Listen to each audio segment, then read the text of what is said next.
Hey everyone, it's Sleepy Reader, aka Damien, and this is another one of my comic book thoughts videos, still in the countdown format. I had 11 books this past Wednesday, and so I'll count down from 11 to number one, ranking them completely at my whim, my, my feelings about them as I read them, trying to capture what I enjoyed the most and what I enjoyed the least. And sometimes I have complaints of even the ones I enjoy the most. But there were about four here that were really good, and I had trouble choosing between them. And then there were a bunch in the middle, and there was really only one or two that I would really say I weren't worth getting. Although I'm dropping some more comics, some DC comics from my list. Um, I kind of have this feeling DC's not doing it for me right now and is going to get even worse for a while. We've seen them go up and down in the over the years, and particularly for me the last 10 years I've been paying close attention. Anyway, but overall it was a good week. I'm still looking a lot at coloring, and I'm also looking at when the writer or the writer and artist team, I'm always not sure who to blame, do little things that aren't quite clear enough to me, so I have to keep flipping back and saying, wait, what happened? What happened? Which seems to me personally something comics should not do. But, and yet even some of them at the top of my list had a little bit of that aspect. I recently, the other day, received in the mail Absolute Swamp Thing Volume 2. I haven't read Volume 1 yet much, but I plan to, and I keep worrying these things will go out of print. So whenever some hardback that I really think I'll want in the future comes out, I kind of hoard it now. This one had that weird surface to it again, and it has kind of a weird smell. I don't know what kind of chemical they had to use to make this. Oh, look, it says Swamp Thing up there. And just flipping through it, I feel like I was more bothered by the recoloring just as I was flipping through it. I'm not quite sure why. I think I've seen a number of videos where people compare, and I think it just starts standing out to me that there's a feeling of the color overlaying the art instead of backing up the line art. It lays over it and creates new art. But anyway, it looks kind of beautiful, and yet I kind of think I wish for the old color scheme. So, but I have most of the original issues somewhere, or a good chunk of them. Many of them in very bad shape, and maybe I'll get more of the rest. But I still treasure having this hardback. So, preliminaries. I should just get on with it. In at number 11 was one that I thought I knew I didn't like it, so I meant to take it off my pull list after issue 2, but apparently I forgot to do it, so it's now. I just sent in a letter today, or an email today, to my shop to make sure to get we only find them when they're dead. And the huge issue is the art. There's a double page spread, or the color, you might say. But I'm also sensing that beneath this color that I can hardly perceive what's going on in the art is a huge amount of blurring of the art too. So it's a double whammy. And to me, this is a perfect example of what goes wrong in modern art. I thought maybe by issue 3 they would have figured it out. Like the artist might have seen, hey, these print copies that are coming out don't look like what I expected them to, and I've got to make the art pop out better on paper. But no, it did actually seem like the story was getting a little better. There's still a few things that were hard to understand, and the art made it even harder to understand. But as it's rolling along, there's some more interesting things coming up. So maybe this will be something I'll get someday digitally and read, maybe, from a free service like Hoopla or something. But for now, it just kind of drives me crazy just even trying to see the art in this comic, which is just absolutely absurd. And then At number 10 on my list is Wonder Woman, number 766. I think this is the third one in the current arc and the second arc to be written by Mariko Tamaki. The first issue in this arc gave me some hope that maybe I would stick with Wonder Woman, but now I have put it on my... I've also asked my shop to drop it. It just seems... It feels... The story just feels scattershot, and while it seemed like there was a lot of humor in the first issue of this arc, that feeling has mostly gone away, and it's just not very compelling. I don't know exactly what's going wrong here. It's I guess it could be viewed as an okay superhero story, and again, maybe I'll read it someday for free, just because I'm always rooting for Wonder Woman, and I have read a few really great Wonder Woman runs, and I still don't understand why there can't be more of them. In at number 9 is Penultimate from Ahoy Comics. So this one I definitely enjoyed a lot more than those last two. Those last two were the only ones that I really didn't enjoy. But this could be so much better. I love takes on Superman, and I love a lot of the ideas contained in here, like the fact that Penultimate's robot that he created to be his stand-in, like Superman used to have all those robot stand-ins, does a better job than him, apparently. And you feel really sorry for him because he's been rejected from his own time of ultimate humanity as him being a throwback to penultimate humanity. But it's fun to read, but it's just an expectation thing. I feel like it's such a good setup. It could be a much better story. But I'm actually I'm eagerly awaiting the next issue. I felt like the art is okay and the coloring kind of pulled it down a little bit. There's nothing awful in the coloring, but again, the coloring does not just... It takes the pizzazz away from the story rather than adding some pizzazz.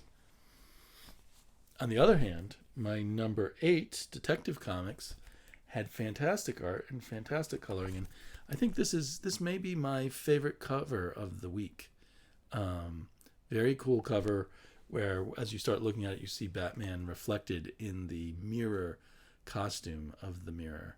And the cover is by the interior artist Bilquis Evely, who I assume is a woman, but I'm not sure. But I am really definitely going through a phase where I feel bored with Batman, and it just feels all too familiar, both the Batman comic and the Detective Comics. So I'm dropping both of those, but kind of with an eye to... surely, generally, except when there's some speculative rush on an issue, I can just go to the shop, flip through the issue, and see what I think. So I'm guessing if I go next time the Detective comes out and see that Bilquis Evely is doing it, I'll be very tempted to pick it up off the shelf. But Pete Tomasi, with his plot, it's just okay. It's a solid Batman story.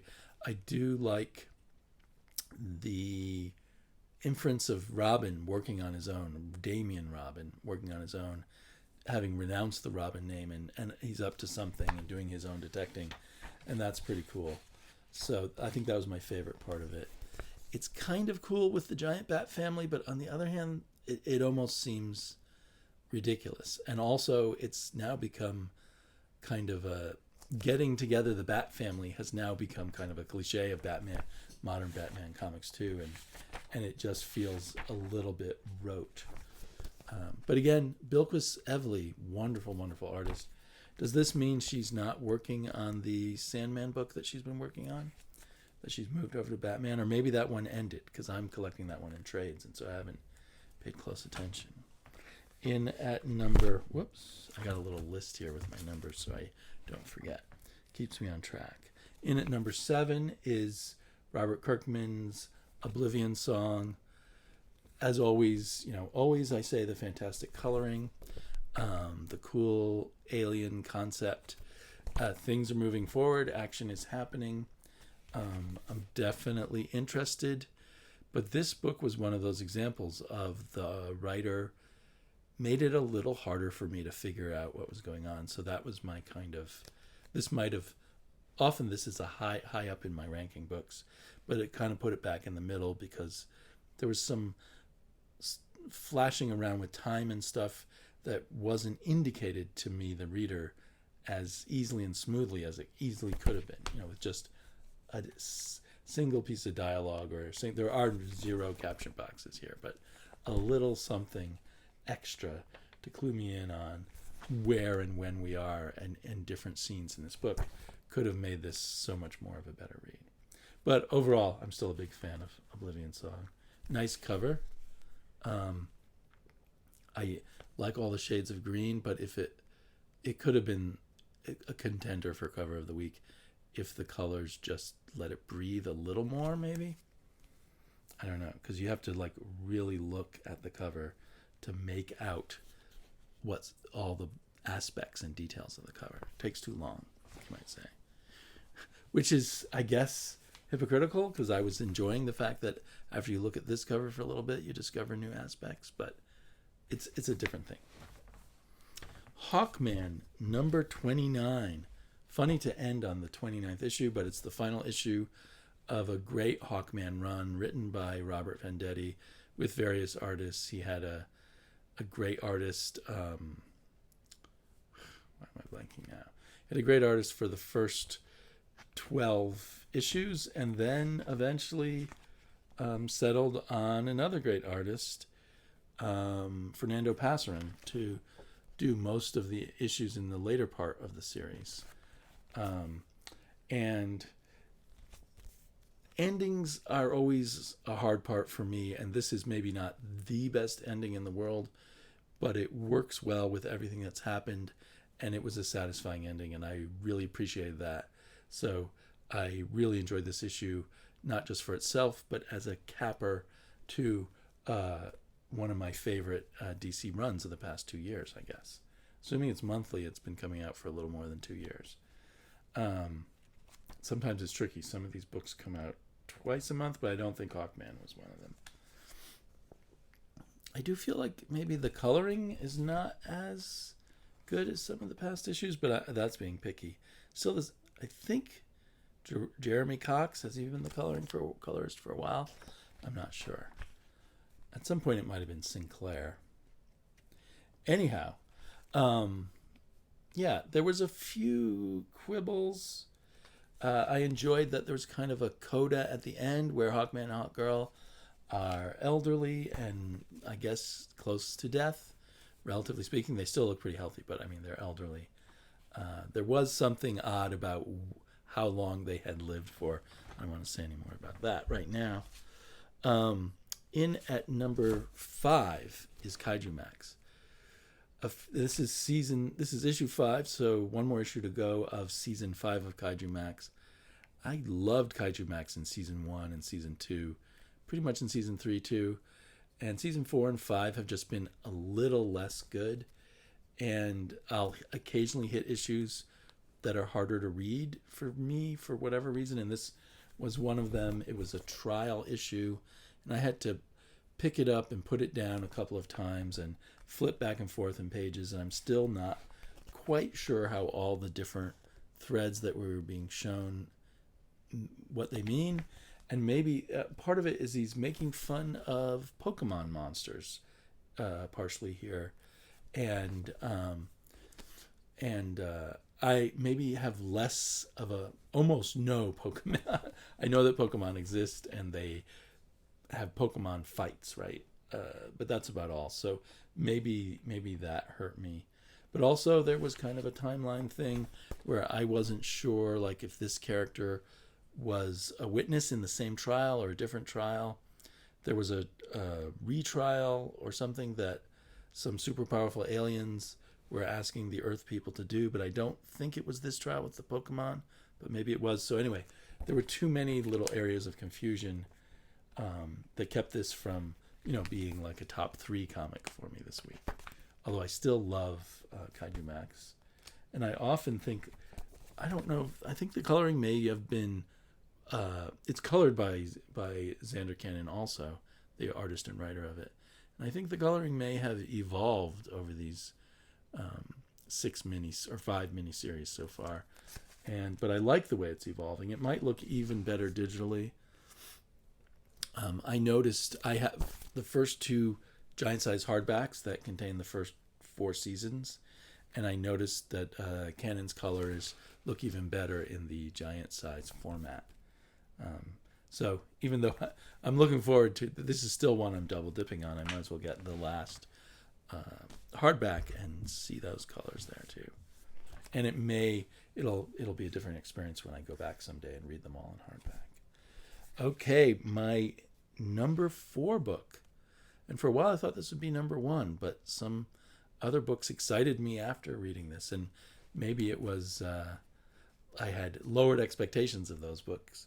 But Red Mother number 10 was a really good issue, really pulling a lot together of what we've seen. There's still more to pull together, but if you've had the patience at times for reading all of Red Mother, this was a great issue, and it intensified that that kind of Rosemary's Babies. Not that there's a baby involved yet that I know, but that Rosemary's Baby, the movie's kind of feeling of everyone's in on some kind of satanic or demonic kind of thing, except for the main character, and that increased. And I believe that idea was put into my head by Bob.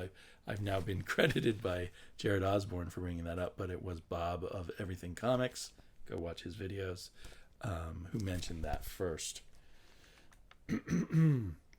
But yeah, this, and I've mentioned before, it has its own kind of unique style for building up horror, and it's the timing of the panels and everything like that's really pleasing. I would recommend, if you haven't started it, wait till it's all finished and either get the single issues or get it in trades when all the trades are published. I think this is one that will read better when you have it all together. Maybe, reading 1 chapter a night or something, so you get a bit of the pacing, but that you also get that build up steadily. And like many comics, this was hurt by the gap that COVID created in our reading too. But despite all that, really loving it. Definitely one that I will, when I have all the issues, I will definitely go back and read it all. May or may not double dip on some giant size hardback someday. Definitely a possibility. In at number 3 is Peter Milligan's American Ronin. I believe this is just they say at the back, this is just a 5-issue series. I actually hope that it does really well and they come back with another 5-issue series. Of course, I don't know how he's going to end it and wrap it up.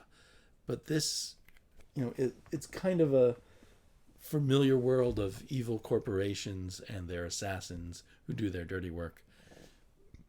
But it's so intense and detailed and interesting and well characterized the way Peter Milligan does it that I really want more. And so it feels like he kind of owns that kind of cliched story in this comic. And great art by ACO, who's a really good and inventive storyteller. I think that's how I just call him, it might be ACO, but I call him ACO. And wonderful coloring by Dean White. This, despite all my loving it, this did have a few hiccups where I wasn't sure. There were 2 characters which at one point I thought were the same character, were one character, and just a little extra panel somewhere, or a little extra note of who's who could have made this a much smoother read for me. But other than that, I loved it. So definitely now. The first issue I enjoyed, and I think I ranked it quite high, but the second issue really, really rocks, and it's just intense. A really good unity of artist, writer, and colorist.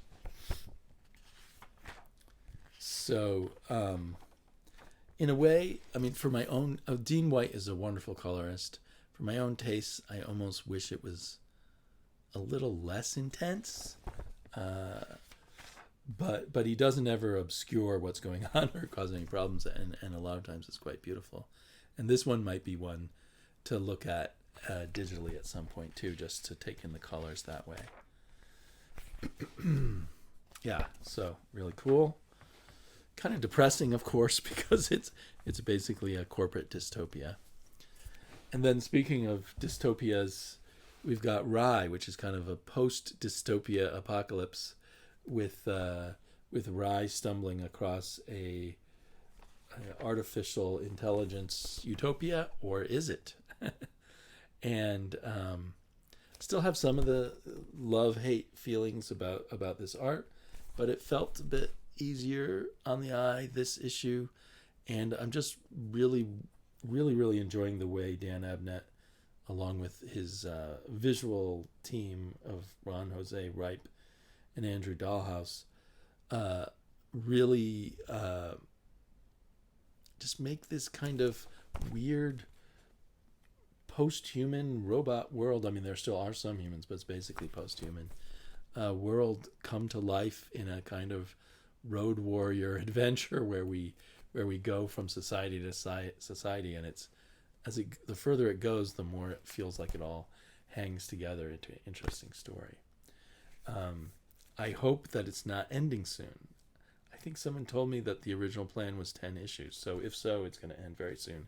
This is issue 9, but I hope it's doing well enough and this team can continue it, and especially that Dan Abnett can continue writing it, because I just want this story to keep going.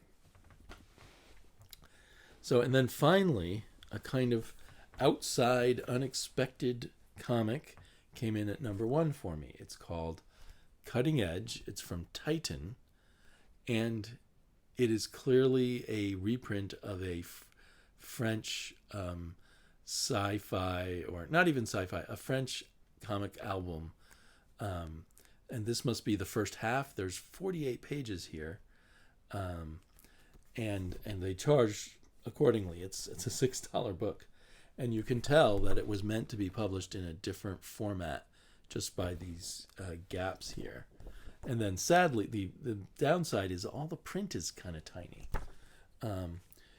but the art and the color are amazingly detailed. I mean, I constantly wished it was bigger, but despite that, I just had a great time reading it. And I think, although it will tell a story in 2 48-page issues, I think it'll also be 2 continued. Like, I don't think the mysteries that were given will wrap up here. So it's about a group of people, all who sort of excel in their fields, who are brought together as a team to do 12 labors like Hercules by a mysterious corporation called Leviathan, which is, of course, ominous. So it's kind of the accumulation of all the details and all the stuff going on and all the different characters that makes this get more and more interesting as you go along. But it's very dense, and the character development is slow to come. And the initial situation is kind of, the rich person gathers together a bunch of people and sends them off and won't explain to them what their real motivation and everything is.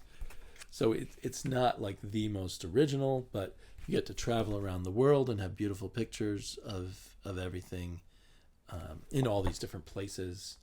I think we go to Spain and Australia and London in this issue, and some other areas, Italy, I think, maybe, and from jazz nightclubs in Spain to the ocean, and so I'm not describing it very well, but I really enjoyed reading it.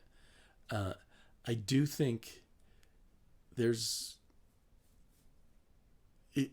a lot of it was the art, and the pacing was fun, and the novelty of it. I don't at all feel reading this that if I'm to judge European writers from this one particular thing, I don't think they're better at I don't think it's better than the Pete Milligan or the Rye in a way, but it is very different, and it is very intense. I think I may be, if I like the next issue, I may be really tempted to buy the full-size album if they publish it in a nice big size to really take in this art someday. And I also hope that there's enough interest that if this continues for more than one story arc, that Titan is able to translate and publish the rest of it, because it definitely feels like there's going to be a lot of open-ended mysteries about why Leviathan wants them to do these particular tasks, and what the end goal is, and what the reward. They don't even tell us what the reward will be for our heroes if they achieve all the tasks, except that they will learn why they were asked to do it, and they will also receive some partial ownership of Leviathan. Anyway, I'm sorry that I haven't explained that one that great. I think I'll throw in a spoiler now about Hawkman, so if you don't want to know. But for those of you who did read it, I was wondering what you thought. At the end, so we've been told they've sort of, I don't know if they're in the regular, I don't think they're in the regular DC universe now, because they've gone back and rejoined the the Justice Society of America, and I think they are back in time, Hawkman and Hawkgirl, and then but they now know they only have one life, they won't reincarnate again, and then at the end we see them very old, and we discover that they are in the 40th century. So that's like 1,000 more years beyond the Legion of Superheroes. Have they lived that long? I just didn't understand that part. It was kind of cool, but and I love the visuals there. I want to see this team do Hawkman and Hawkgirl's adventures as older folk in the 40th century. That would be cool. But anyway, that's just a weird thing about this that I wanted to mention.